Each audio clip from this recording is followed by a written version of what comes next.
Hello दोस्तों, हमारे YouTube channel पर आप सभी का स्वागत है।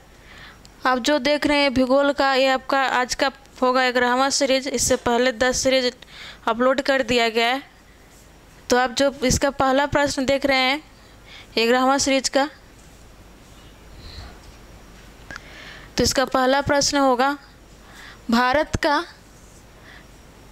सबसे बड़ी मानव निर्मित झील कौन सी है? तो इसका आंसर आप देखेंगे तो इसका आंसर हो जाएगा गोविंद सागर। अगर हम सबसे बड़ा मानव निर्मित झील की बात कर रहे हैं तो कौन सा है? गोविंद सागर है। और गोविंद सागर किस राज्य में स्थित है? तो ये हिमाचल प्रदेश में है। कहाँ है? हिमाचल प्रदेश में, हिमाचल प्रदेश में। और ये मानव निर्मित झील है। तो ये किस नदी पर है? तो सतलज नदी पर है। किस नदी पर है? सतलज पर है। सतलज नदी पर निर्मित है। अगर हम झील की बात कर रहे हैं तो भारत का सबसे बड़ा झील कौन सा है? तो बुलर झील, सॉरी चिल्का झील है। कौन सा झील है? तो चिल्का झील है सबसे बड़ा झील। सबसे बड़े झील,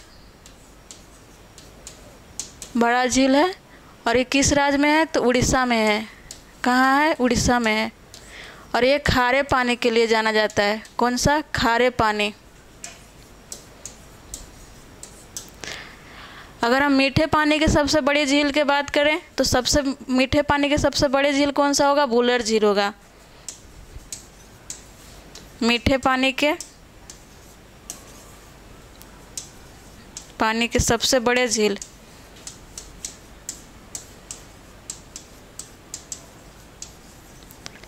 कौन सा होगा? तो बुलर झील होगा।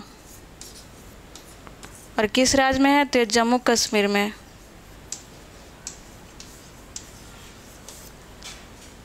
आप साबर झील देख रहे हैं तो साबर झील कौन सा है? कहाँ है? तो साबर झील आपको कहाँ मिलेगा? राजस्थान में।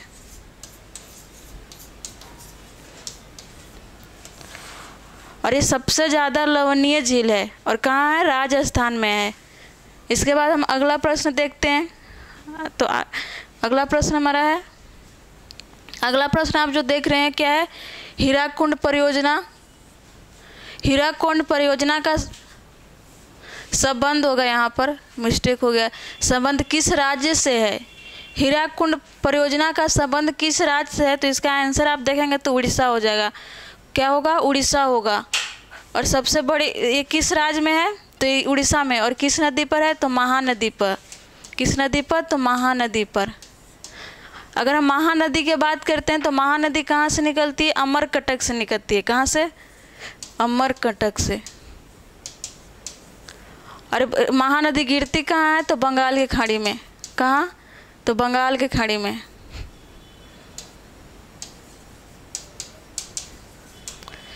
और जो आप देख रहे हैं हीराकुंड बांध जो देख रहे हैं, ये भारत के सबसे चौड़ी बांध है। भारत का सबसे चौड़ी बांध है।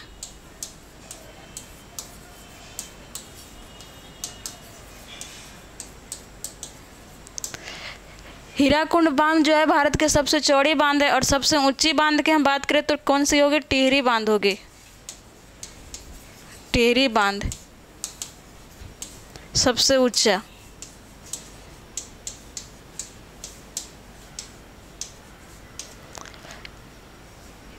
ये हमारा सेकंड प्रश्न है। आज का थर्ड प्रश्न देखते हैं हम।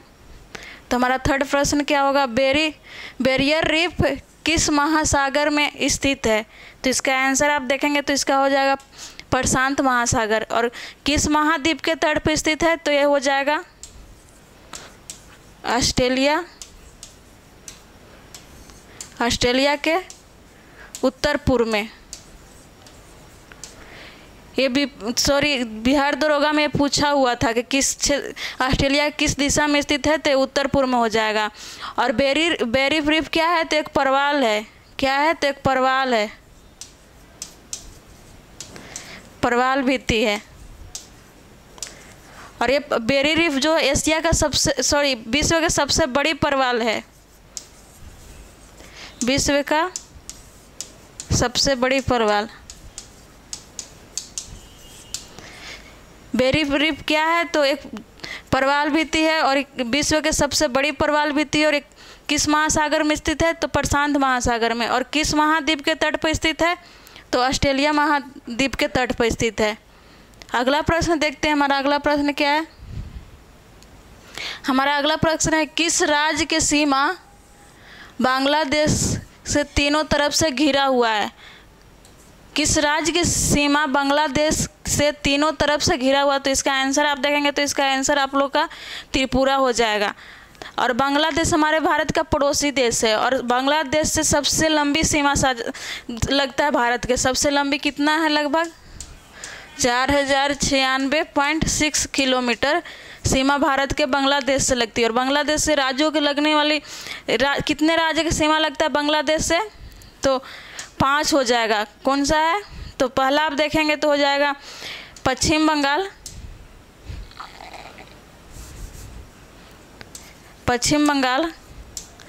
असम, मेघालय, त्रिपुरा और एक और जो देख रहे हैं आपका हो जाएगा मिजोरम। ये हमारे बांग्लादेश से सीमा साझा करते हैं और सबसे लंबी पड़ोसी देश से भी है भारत से सीमा साझा करने वाला। अगला प्रश्न देखते हैं हम लोग। अगला प्रश्न हमारा होगा 5वां नंबर का। 5वां नंबर का है, किस महाद्वीप में रॉकी पर्वत अवस्थित है? किस महाद्वीप में रॉकी पर्वत अवस्थित है? तो इसका आंसर आप लोग का हो जाएगा उत्तरी अमेरिका। और ये पूरे विश्व के तीसरी सबसे लंबी पर्वत है श्रेणी है। विश्व के सबसे तीसरी लंबी है, लंबाई में तीसरी स्थान पर। प्रथम स्थान पर बात करें तो एंडीज है। और इसके सबसे ऊंची चोटी की हम बात करें, रॉकी की सबसे ऊंची चोटी के, तो इसका हो जाएगा माउंट क्लेमेंट। इसकी सबसे ऊंची चोटी है माउंट क्लेमेंट। और एक किस देश में स्थित है? तो अलास्का में है। कहाँ है? तो अलास्का में।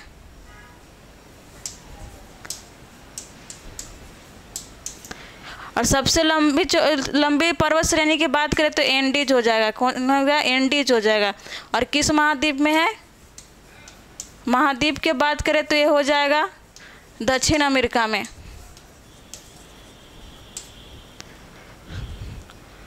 और एशिया का सबसे लंबी श्रेणी की बात करें तो हिमालय हो जाएगा। ये दूसरी स्थान पर सबसे लंबी में पहली पर हो जाएगा एंडीज और प्रथम तीसरी पर जो है आपका रॉकी होगा लंबाई के अनुसार विश्व में। अगला प्रश्न हम देखते हैं। हमारा अगला प्रश्न है, गल्फ स्ट्रीम क्या है? गल्फ स्ट्रीम क्या है? तो इसका आंसर आप लोगों का हो जाएगा महासागरीय धारा है। और ये किस प्रकार की है? ठंडी है या गर्म है? तो ये ठंडी धारा है, गर्म धारा है। किस प्रकार की धारा है? तो गर्म धारा है। और ये अटलांटिक महासागर में चलती है। कहाँ चलती है? अटलांटिक महासागर में। और ये उत्तरी अमेरिका के पूर्वी तट पर चलती है। उत्तरी अमेरिका के पूर्वी तट पर। अगर उत्तरी अमेरिका के पूर्वी तट पर चलने वाले जलधारा की बात करें तो एक और जलधारा है जिसका नाम है फ्लोरिडा। ये भी एक गर्म जलधारा है। अगर हम अटलांटिक महासागर की बात कर रहे हैं तो इसमें एक और जलधारा है लेब्राडोर। ये ठंडी जलधारा है। ये भी उत्तरी अमेरिका के पूर्वी तट पर चलती है और अटलांटिक महासागर में चलती है। एक और चलती है नॉर्वे का धारा। ये भी गर्म धारा है। ये भी अटलांटिक महासागर में चलती है। केनारी धारा है। कौन सा है? केनारी है। एक ठंडी जलधारा है। तो हम जलधारा की बात कर रहे थे तो आप ये देख सकते हैं उत्तरी अटलांटिक महासागर में चलने वाली धारा का नाम है। अगला प्रश्न देखते हैं हम लोग का अगला प्रश्न, क्षेत्रफल के आधार पर भारत की मिट्टियों का सही आरोही क्रम क्या है? ये बीपीएससी में इस तरह से अब प्रश्न बहुत पूछता है, स्पेशली बिहार से तो लेके ज़्यादा ही पूछता है। तो इसका आंसर आप देखेंगे तो इसका आंसर हो जाएगा जलोढ़, काली और जलोढ़ लाल और काली लेटराइट मृदा, और इसका ऑप्शन में 30 हो जाएगा। अगर आप प्रतिशत में बात करते हैं तो जलोढ़ हो जाएगा 43%, लाल हो जाएगा 18% और काली हो जाएगा आपका 15% और लेटराइट हो जाएगा लगभग 3.7%। ये हमारे मृदा। अगर हमारे भारत के मृदा की बात करें तो मृदा 8 प्रकार के हैं भारतीय सर्वेक्षण के अनुसार, और इसमें से ज़्यादा प्रमुख 6 होता है। 4 आप एक देख लिए, एक लवणीय मृदा होता है और एक दलदलीय मृदा होता है। लवणीय मृदा का सबसे ज़्यादा विस्तार आप देखेंगे तो राजस्थान, गुजरात, इस समय लेटराइट मृदा के अगर विस्तार की बात करें तो ये मैदान गंगा ब्रह्मपुत्र के मैदान के क्षेत्र में आपको मिलेगा। और लाल मृदा की हम बात करें तो लाल मृदा आपको पश्चिमी घाट में और मेघालय में देखने को मिलेगा। और काली मृदा की बात करें तो काली मृदा का सबसे ज़्यादा विस्तार आपको महाराष्ट्र में होगा। कहाँ होगा? महाराष्ट्र में। और इसका निर्माण एक ज्वालामुखी द्वारा हुआ है और इस मृदा का निर्माण बेसाल्ट चट्टान के टूटने से भी हुआ है। इसे कपासी मृदा के नाम से भी जानते हैं। हम अगला प्रश्न 8वां नंबर का देखते हैं। हमारा 8वां नंबर का प्रश्न है, निम्न में से कौन सा जोड़ा गलत है? तो इसमें आपको मिलाना है कि कौन सा जोड़ा गलत है। तो इसका आंसर आप देखेंगे तो सी हो जाएगा, बहु है। और बहु सऊदी अरब का ये जनजातीय हैं। ये जो भी आप देख रहे हैं सब जनजाति हैं। क्या है? तो जनजाति है। पिग्मी जनजाति कहाँ पाए जाते हैं? तो कागो बेसिन में। और एस्किमो जनजाति कहाँ पाए जाते हैं? तो उत्तरी अमेरिका और कनाडा में। और ये एस्किमो जनजाति जो है बर्फ का घर बना के रहते हैं। इसके बाद आप देख रहे हैं बहु, तो ये इसका बहु नहीं होता है, बुनायाद जनजाति है जो आपको मिलेगा सऊदी अरब में। और ये सफाई जनजाति जो देख रहे हैं साइबेरिया में पाया जाता है। सफाई जनजाति कौन है? तो ये साइबेरिया में पाया जाता है। ये शाकाहारी जनजाति हैं। कौन सी जनजाति है? तो शाकाहारी जनजाति हैं जो आपको सफाई जनजाति जो देखने को मिल रहा है। हम अगला प्रश्न देखते हैं। हमारा अगला प्रश्न क्या है? ओखा तट अवस्थित है। क्या है? तो ओखा तट अवस्थित है। तो ये आपका हो जाएगा आंसर गुजरात। अगर हम भारत के मैप से देखें तो हमारा इस तरह से मैप होता है और हमारा यह जो है गुजरात है, ये गुजरात है। और गुजरात के यही तट को ओखा तट बोलते हैं। और ओखा तट एक चीज़ के लिए बहुत ही ज़्यादा प्रसिद्ध है। अगर पूरे भारत में अगर बोले कि सबसे ऊंची ज्वार कहाँ पर आती है तो ओखा तट पर ही आती है। सबसे ऊंची ज्वार, सबसे ऊंची ज्वार या ज्वार भाटा की बात करें तो आपको यहीं आता है। कहाँ आता है? ओखा तट पर सबसे ज़्यादा ऊंची ज्वार भाटा आता है। और ये कहाँ है? तो गुजरात में है। और इसके बाद अगर हम बात करें महाराष्ट्र, तो महाराष्ट्र के तट को हम क्या बोलते हैं? महाराष्ट्र के तट को हम बोलते हैं कोकण तट। कोकण तट बोलते हैं। इसके बाद अगर हम महाराष्ट्र से गोवा तक के कोकण तट बोलते हैं। गोवा से लेके कर्नाटक के तट तक को क्या बोलते हैं? हम कन्नड़ तट बोलते हैं। और ये आप सबसे इधर नीचे में देखेंगे तो ये हम इसको क्या बोलते हैं? मालाबार, मालाबार तट बोलते हैं। तो ये हमारा हो गया प्रश्न। एक केरल में जो है केरल का तट को मालाबार तट बोलते हैं। कर्नाटक के तट को हम गोवा से कर्नाटक के बोलते हैं कन्नड़ तट। और महाराष्ट्र के तट को क्या बोलते हैं? कोकण तट। ये हमारा प्रश्न हो गया। हम अगला प्रश्न देखते हैं। हमारा अगला प्रश्न है, बेरिंग जल संधि अलग करती है। क्या है? बेरिंग जल संधि अलग करती है। बेरिंग जल संधि अलग करती है। तो इसका आंसर आप देखेंगे तो इसका आंसर हो जाएगा एशिया और उत्तरी अमेरिका। बेरिंग जल संधि जो है एशिया और उत्तरी अमेरिका को अलग करती है। अगर हम बात करते हैं एशिया में अगर किस देश से अलग करती है तो एशिया में ये जो आप देश देखेंगे तो रूस हो जाएगा। और रूस के किस भाग होगा? तो रूस का साइबेरिया होगा।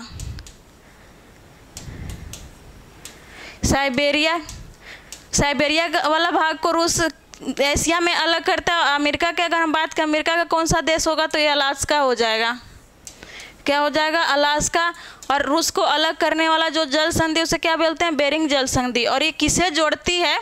तो जोड़ने में अगर हम बात करें जोड़ती किसे है तो ये जोड़ती है प्रशांत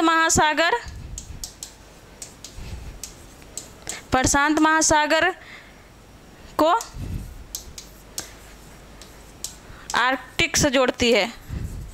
और आर्कटिक में एक जो है चुंगी सागर है, क्या है, चुक्सी सागर है, चुक्सी सागर है। चुक्सी सागर को भी प्रशांत महासागर से जोड़ती है। किसको जोड़ती है?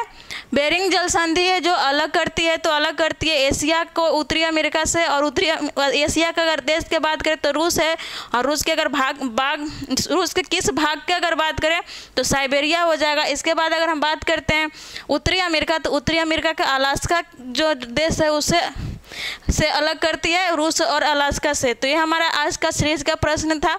बाकी हम अगले सीरीज में लाएंगे आप लोग के लिए। Thank you.